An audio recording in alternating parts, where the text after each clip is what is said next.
ফলহারিণী অমাবস্যার সারাটা দিন আমি কিভাবে কাটালাম চলুন আপনাদের সাথে আমি শেয়ার করি। তো হ্যালো এভরিওয়ান, কেমন আছেন সবাই? আশা করছি খুব ভালো আছেন। আর আমি আপনাদের প্রিয় সঙ্গীতা, আর আমার ছোট্ট একটা মিনি ব্লগে আপনাদেরকে সবাইকে স্বাগত জানাই। এটা ছিল শনিবার, এইদিকে ছিল শনি জয়ন্তী এবং ছিল ফলহারিণী অমাবস্যা। ঘরদুয়ার মুছে স্নান টান করে চলে গেছিলাম আমি শনি মন্দিরে। মন্দিরে যাওয়ার পর পুজো করার পরেই দেখি এমন ঝড় বৃষ্টি এসে জন্য মন্দিরে অনেকক্ষণ বসার পর তারপর বাড়ি আসলাম। বলতে পারবে এটা কোন মন্দির?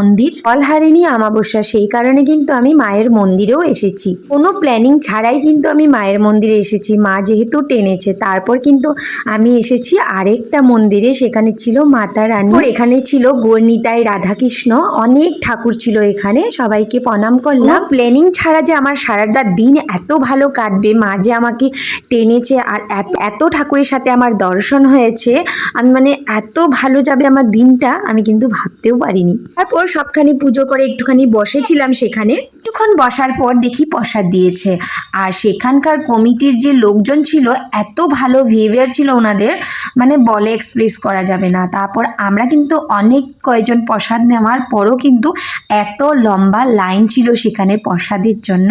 আগে এইভাবে কিন্তু আমার সারাটা দিন কাটলো। আপনাদের কিভাবে কেটেছে কমেন্টে নিশ্চয়ই জানাবেন। সবাই ভালো থেকো, বাই বাই।